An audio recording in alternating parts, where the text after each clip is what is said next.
Hello everyone, welcome to my YouTube channel the Education Factory. और आज का हमारा टॉपिक है इलास्टिसिटी। तो इलास्टिसिटी क्या होती है माय डियर, हम समझेंगे। कौन से चैप्टर से है? Solid mechanics. तो इलास्टिसिटी समझने से पहले उसकी डेफिनेशन लिख लेते हैं। It is the property by the virtue of which deformed body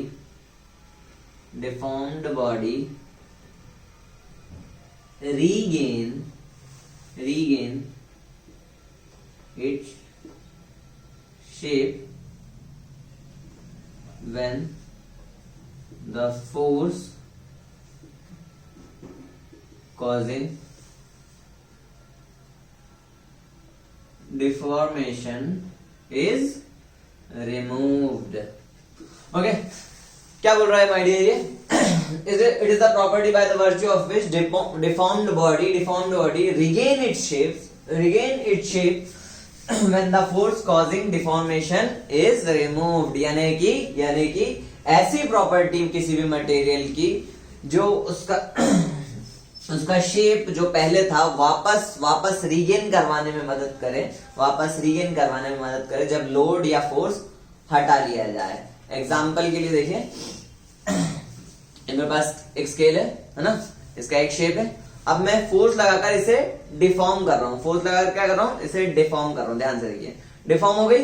अरे डिफॉर्म हो गई ना, ध्यान से देखिए, दिख रही है? डिफॉर्म हो गई। मैं क्या कर रहा हूँ? फोर्स लगा रहा हूँ।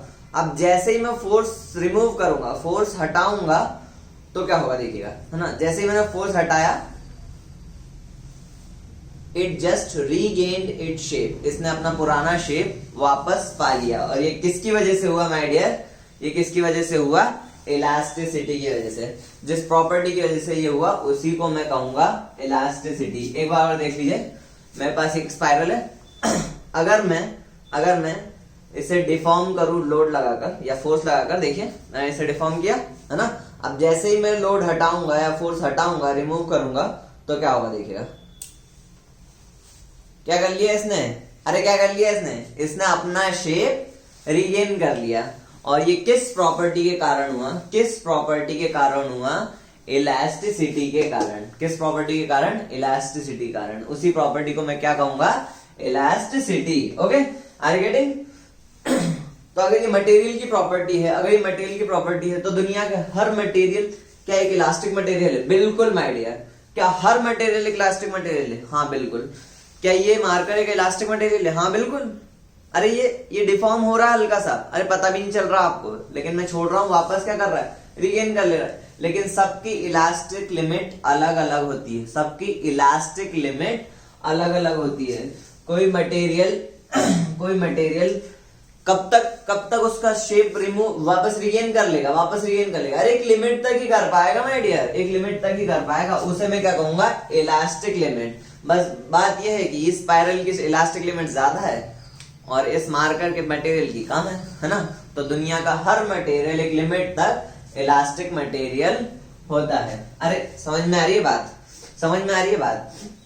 अगर मैं इसके बाद की बात करूं, देखिए ध्यान से देखिए, कि अगर मैं इलास्टिक लिमिट से ऊपर फोर्स अगर लगा देता हूं तो क्या हो जाएगा, है ना। मैंने इलास्टिक लिमिट तक लगाया, छोड़ दिया, वापस रीगेन कर लिया। अब मैं इसमें बहुत ज्यादा फोर्स अगर लगा देता हूं तो अरे क्या इसने वापस इसका शेप जैसे पहला था वैसे वापस रीगेन किया? क्या नहीं किया ना। अरे कर ही नहीं पाएगा। अरे ध्यान से देखिए, हो ही नहीं पाएगा। क्यों? क्योंकि मैंने फोर्स कहां तक लगा दिया? इसकी इलास्टिक लिमिट से ऊपर लगा दिया, है ना। तब इसमें एक परमानेंट डिफॉर्मेशन आ गया। वो किसकी वजह से है? किस प्रॉपर्टी की वजह से है? जिस प्रॉपर्टी की वजह से इसमें परमानेंट डिफॉर्मेशन आया उसे मैं कहूंगा प्लास्टिसिटी। वेरी गुड, प्लास्टिसिटी क्या है?